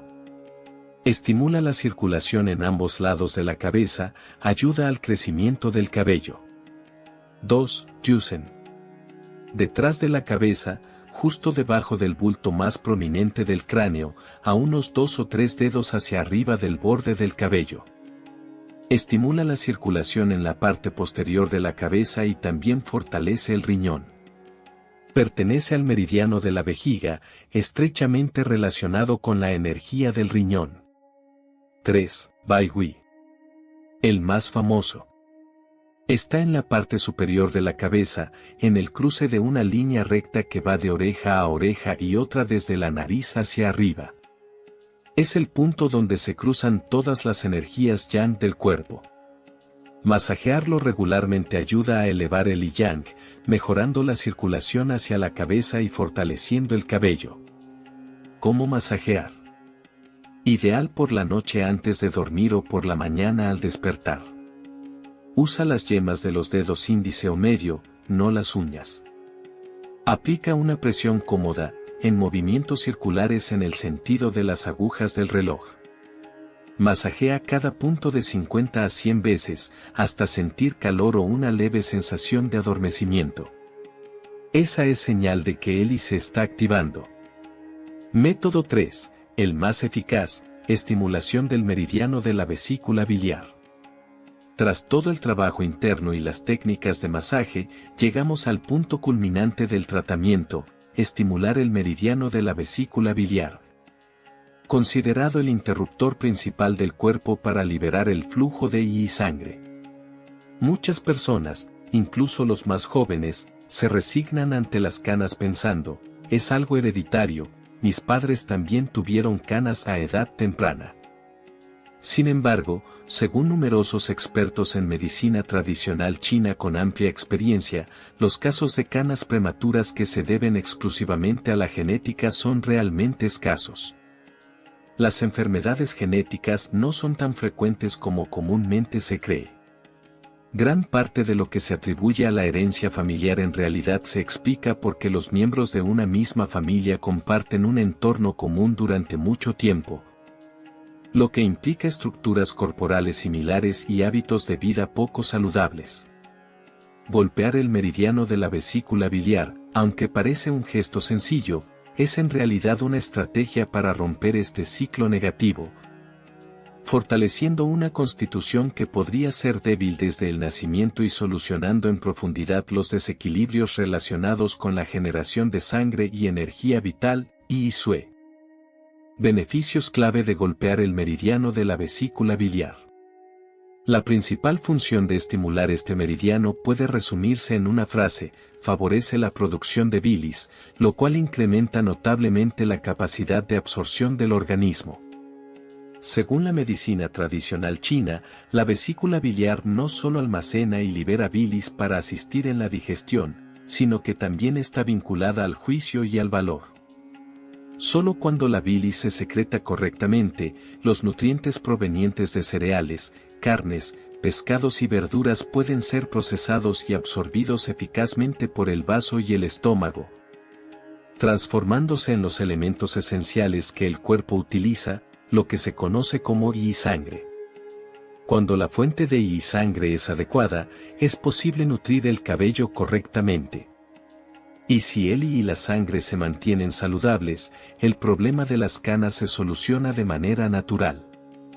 Algunas personas perciben que sus canas se caen paulatinamente y, en su lugar, aparece un cabello fuerte y oscuro. Otros viven una transformación más llamativa: el cabello comienza a oscurecerse desde la raíz, pasando primero por tonos blancos, luego grises, seguidos de amarillos, hasta finalmente recuperar su color negro original. Un beneficio extra: contribuye a la pérdida de peso. Este procedimiento tiene un efecto colateral muy positivo para muchas personas, en especial para muchas mujeres: favorece la disminución de la grasa acumulada en la zona externa de los muslos. ¿A qué se debe esto? Porque precisamente esa zona es la ruta principal del meridiano de la vesícula biliar. Cuando este meridiano está bloqueado, los desechos corporales y la grasa suelen concentrarse ahí, provocando un ensanchamiento de las caderas y un aumento del grosor de los muslos. Al estimular el meridiano de la vesícula biliar diariamente, se activa y libera ese canal de drenaje, facilitando la eliminación de esos residuos. Muchas personas, tras 1 o 2 meses de práctica continua, se sorprenden al darse cuenta de que sus pantalones, que antes les quedaban ajustados, ahora les quedan más holgados. En particular, quienes realizan ejercicio pueden presentar acumulación de grasa en las pantorrillas debido a una circulación deficiente en el meridiano, lo que genera las poco atractivas piernas de nabo. Esto también indica que la función de la vesícula biliar está debilitada. Golpear este meridiano contribuye a mejorar esta situación. ¿Cómo golpear de forma adecuada el meridiano de la vesícula biliar? Para que sea efectivo, es fundamental realizar el ejercicio correctamente. Presta atención a estos pasos. Preparación. Siéntate cómodamente en una silla o en el borde de la cama, con las piernas relajadas y ligeramente dobladas. El meridiano de la vesícula biliar recorre el costado externo del muslo. La forma más fácil de encontrarlo es parándote derecho con los brazos colgando naturalmente. La línea de la costura de tu pantalón, donde tocan tus dedos medios, es el recorrido del meridiano. Movimiento estándar. Forma puños huecos con ambas manos, como si formaras una cúpula, lo que permite golpear con mayor superficie, sin dolor y con buena penetración. Empieza desde el punto más cercano a los glúteos, justo donde se forma un hueco al sentarte, y baja siguiendo la línea externa del muslo hasta la parte lateral de la rodilla, dividiendo en 4 puntos para golpear. Fuerza y frecuencia. Golpea con una intensidad moderada, lo suficiente para sentir una ligera sensación de dolor o presión profunda. No te golpees tan fuerte como para dejar moretones. Cada pierna debe recibir 4 golpes desde la parte superior hasta la rodilla, lo que cuenta como una repetición. Haz entre 50 y 100 repeticiones por día, en ambas piernas. Puedes hacerlo mientras ves televisión. Importante recordatorio. Golpear el meridiano de la vesícula biliar es una técnica que, aunque lenta, resulta eficaz porque actúa en las capas profundas del organismo. Por ello, es necesario tener paciencia y ser constante. Muchos trastornos de salud se han ido formando durante años o incluso décadas, por lo que esperar solucionarlos en pocos días no es realista. Si te comprometes a realizar este ajuste de forma gradual durante un periodo de 3 a 5 años, es totalmente razonable y respaldado por la ciencia. No te desanimes si los resultados no aparecen de inmediato. Lo importante es integrar este método en tu rutina diaria, como lo haces al lavarte los dientes o el rostro. La perseverancia terminará dando resultados. Resumen práctico del contenido. 3 métodos efectivos para mejorar las canas. Tratamiento interno. Aprendimos el principio de un antiguo remedio tradicional. Usar sésamo negro para tonificar los riñones, la raíz del cabello. Usar mora seca para eliminar el exceso de calor en la sangre. Con ello, se crea un ambiente saludable interno para el crecimiento del cabello negro. Estimulación precisa externa. Aprendimos a ubicar 3 puntos clave en la parte superior de la cabeza. Hyaosun, Yin Tan, Bai Hui, 3 puntos esenciales para estimular el crecimiento capilar. Al masajear estos puntos todos los días, se mejora la circulación de yi y sangre en la cabeza y se dirige el valioso alimento al folículo capilar. Estimulación externa clave, golpear el meridiano de la vesícula biliar. Este es el punto más importante del día. Mediante este movimiento simple, se estimulan las funciones internas de digestión y absorción, lo que provee un flujo constante de energía para el crecimiento del cabello negro. Consejos finales importantes. La paciencia es fundamental. Ni la dieta, ni los masajes, ni los golpes en el meridiano de la vesícula biliar producen resultados instantáneos. Nuestro organismo funciona como un terreno que requiere tiempo y dedicación para prosperar. Combina distintas técnicas para optimizar los efectos. No te apoyes únicamente en un solo método. La mejor opción es mezclar masajes, golpes y una actitud positiva. Evita el estrés, descansa adecuadamente, no trasnoches y consume alimentos oscuros como frijoles negros, arroz negro, nueces y sésamo. Prioriza tu seguridad. Presta atención a las señales de tu cuerpo y aplica una presión cómoda. No te causes daño. Si sufres enfermedades crónicas o tomas varios medicamentos, consulta a un especialista antes de iniciar cualquier tratamiento alimenticio. Deseamos que este contenido te haya motivado y brindado esperanza para enfrentar el tema de las canas. Si consideras que esta información podría ser útil para tus seres queridos, no dudes en compartirla con ellos. Estaré aquí contigo, para que juntos envejezcamos de manera saludable, paso a paso. Hola. Somos Sabiduría Consciente, y estamos aquí para ayudarte a construir una vejez plena y saludable. A diario, pasamos largas horas en la cocina pensando, ¿qué vamos a comer hoy? Sin embargo, ¿te has puesto a pensar que esos pequeños hábitos que realizamos sin darle mucha importancia, creyendo que una vez no hace daño, podrían estar perjudicando poco a poco la salud de tu cerebro? En particular, el uso de ciertos productos habituales en la cocina podría estar relacionado con un mayor riesgo de desarrollar demencia. Solo imaginarlo resulta alarmante, ¿no es así?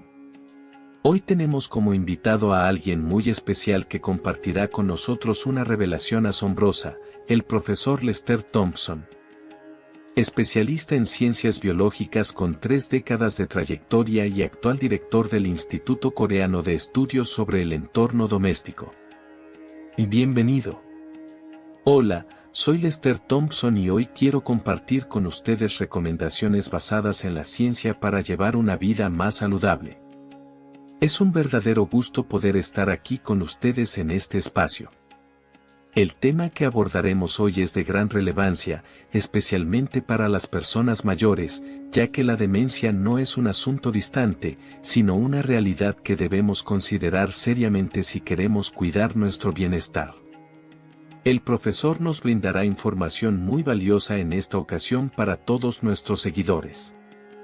Si se quedan hasta el final del video, podrán conocer datos sorprendentes que les ayudarán a proteger su cerebro y disminuir las probabilidades de desarrollar demencia.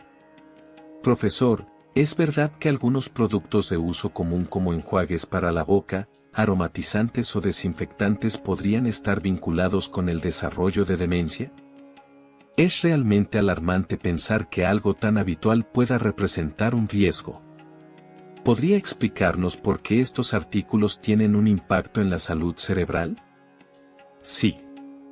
De acuerdo con los hallazgos más recientes de un estudio revelador, se ha comprobado que el uso frecuente de productos químicos domésticos como enjuagues bucales, ambientadores y desinfectantes se asocia con un mayor riesgo de padecer demencia. Estos artículos contienen habitualmente compuestos biocidas, diseñados para eliminar o frenar el crecimiento de bacterias y otros microorganismos. Esto permite que el producto se conserve por más tiempo y que su acción antiséptica sea más eficaz. Sin embargo, se sospecha que una exposición continua y en exceso a estas sustancias podría perjudicar el sistema nervioso y favorecer el deterioro de las funciones cognitivas. El estudio mostró, además, que esta asociación es especialmente fuerte en el caso de las mujeres, ya que suelen utilizar este tipo de productos con mayor regularidad. ¡Qué inesperado! Yo también suelo emplear enjuague bucal y, muchas veces, no lo aclaro con agua, porque me gusta la sensación de frescura que deja. ¿Se conocen casos de personas que ya hayan experimentado consecuencias negativas por estas prácticas? Por supuesto. El caso del señor Peter Jack Wilson, de 70 años, es un ejemplo muy ilustrativo.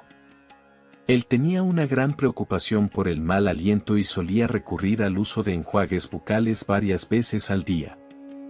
Disfrutaba tanto de la sensación de frescura que le proporcionaban que, con el tiempo, dejó de enjuagarse con agua después de usarlos por simple comodidad.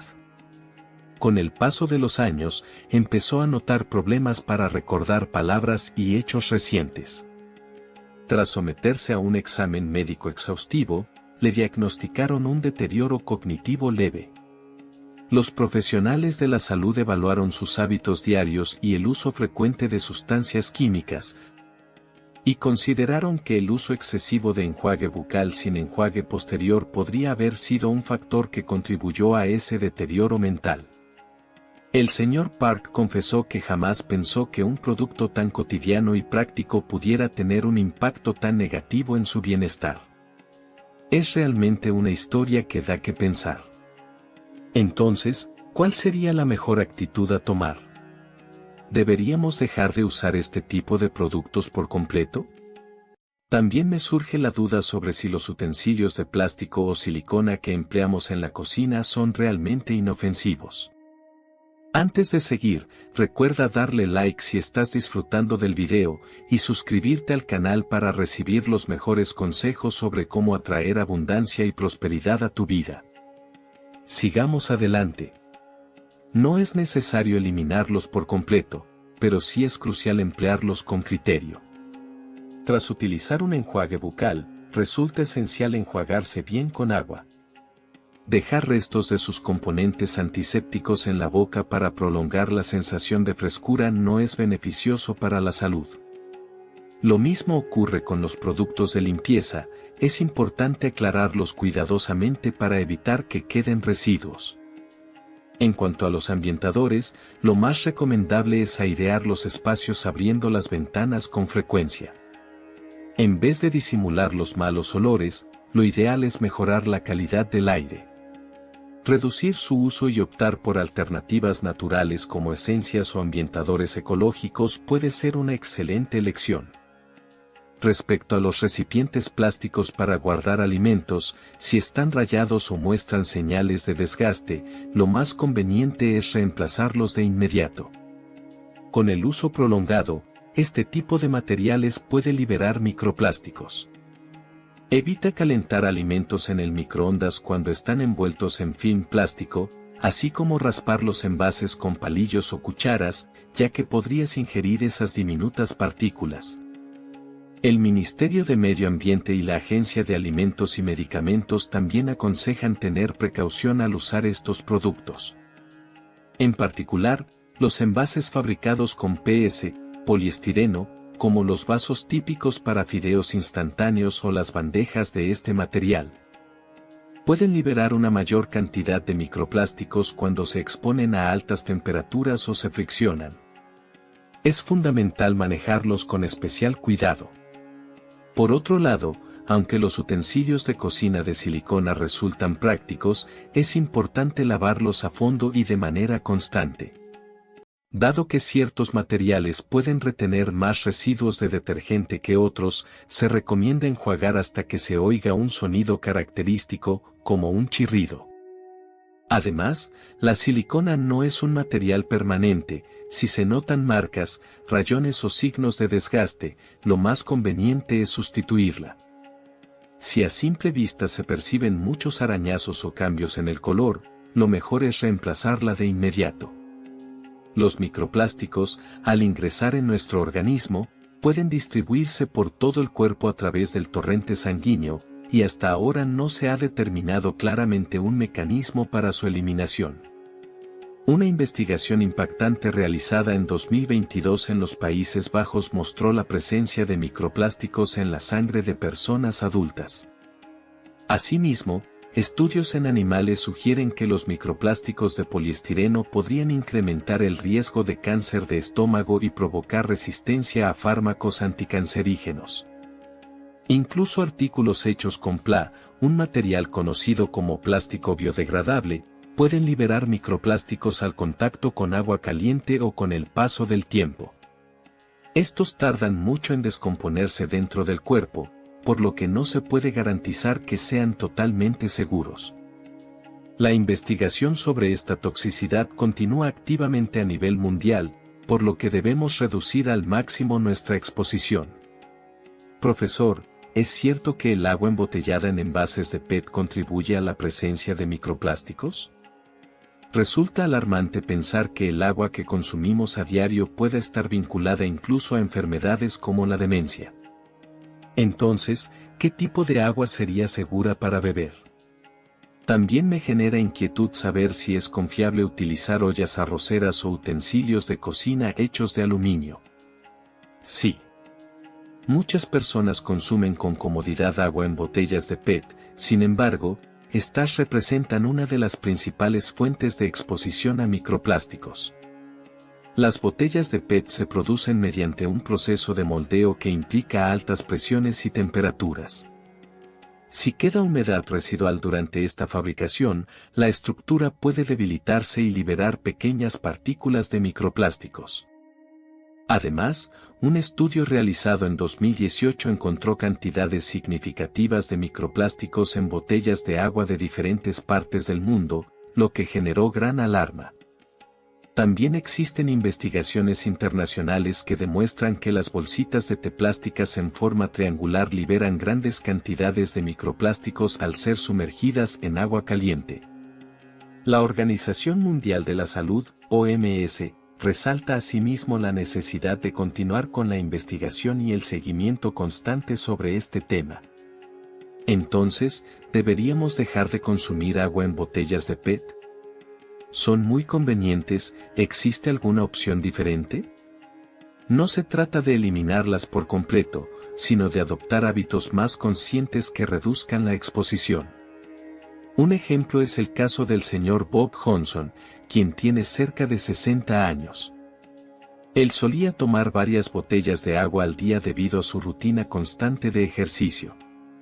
Hace unos años comenzó a notar problemas de memoria, y en un análisis sanguíneo se identificaron niveles elevados de microplásticos. Aunque no se puede confirmar que los microplásticos sean la causa directa de su demencia, las investigaciones indican que la acumulación de estas partículas en el organismo podría afectar negativamente al sistema nervioso. Por eso, los especialistas le aconsejaron disminuir el consumo de agua embotellada y considerar otras opciones. Entonces, ¿cómo podemos evitar terminar como el señor Kim? ¿Son seguras las ollas arroceras o los utensilios de aluminio? Sí, aquí tienes algunas opciones prácticas. Cuando salgas, te aconsejo llevar agua en una botella térmica de acero inoxidable, ya que es una de las maneras más efectivas de disminuir la exposición a microplásticos. La mayoría de los sistemas de purificación de agua para uso doméstico eliminan con éxito los microplásticos. No hace falta preocuparse demasiado por los microplásticos que puedan liberarse del propio filtro, siempre que se realicen los cambios periódicos recomendados por el servicio técnico. Por ejemplo, en Corea del Sur, el agua del grifo es una de las más puras a la salida de las plantas de tratamiento. Sin embargo, el estado de las tuberías dentro de las casas puede variar. Por eso, se sugiere contactar con el municipio para solicitar un análisis gratuito del agua, algo recomendable hacer al menos una vez. Si los análisis confirman que el agua es segura para beber, el agua potable de la llave puede ser una alternativa adecuada.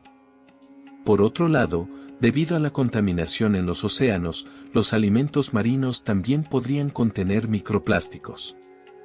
No es necesario eliminar completamente su consumo, pero sí se recomienda moderar la cantidad y, en platos como sopas o estofados, priorizar el consumo de los ingredientes sólidos por sobre el caldo, especialmente en comparación con los cereales.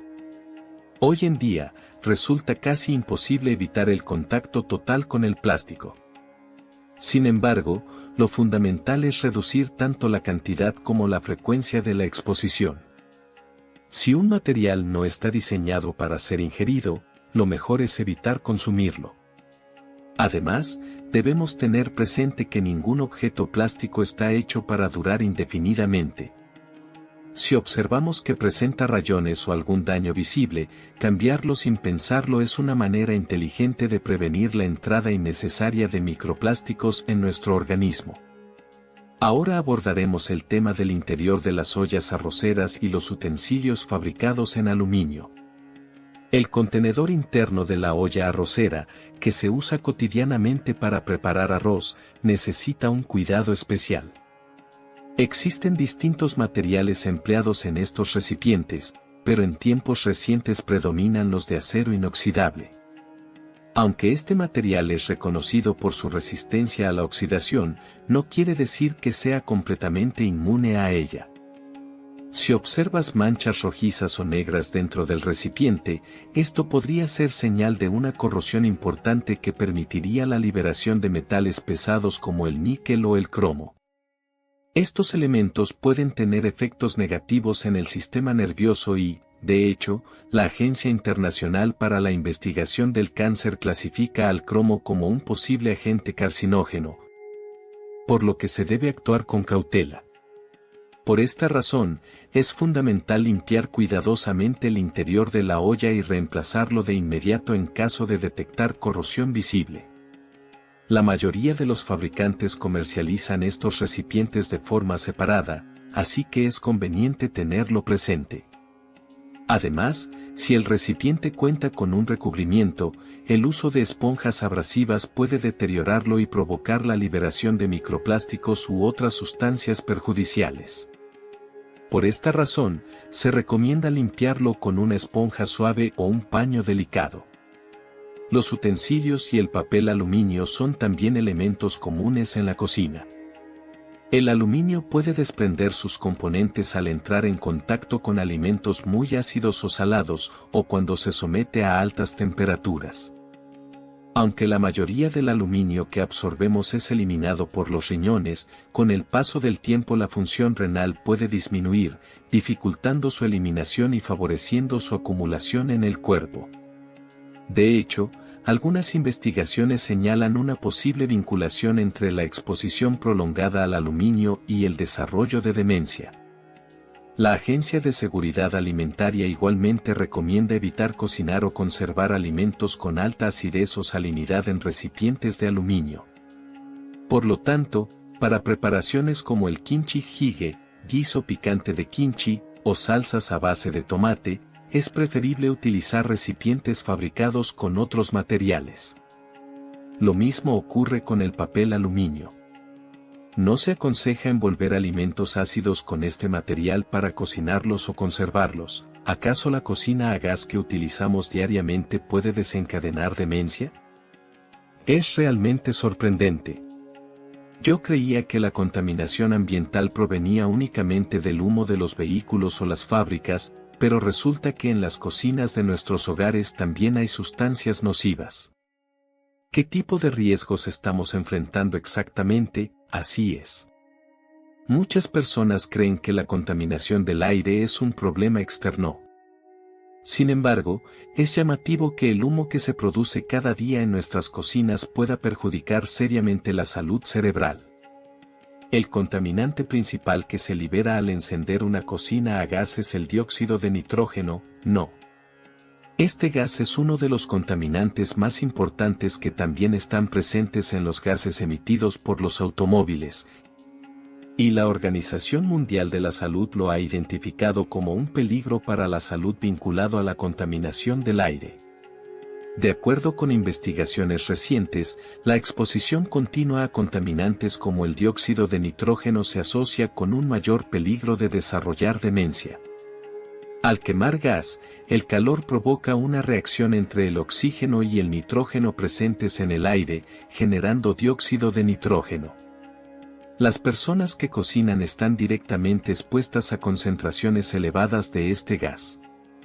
El dióxido de nitrógeno que se inhala puede trasladarse desde los pulmones hacia el sistema circulatorio y afectar incluso al cerebro.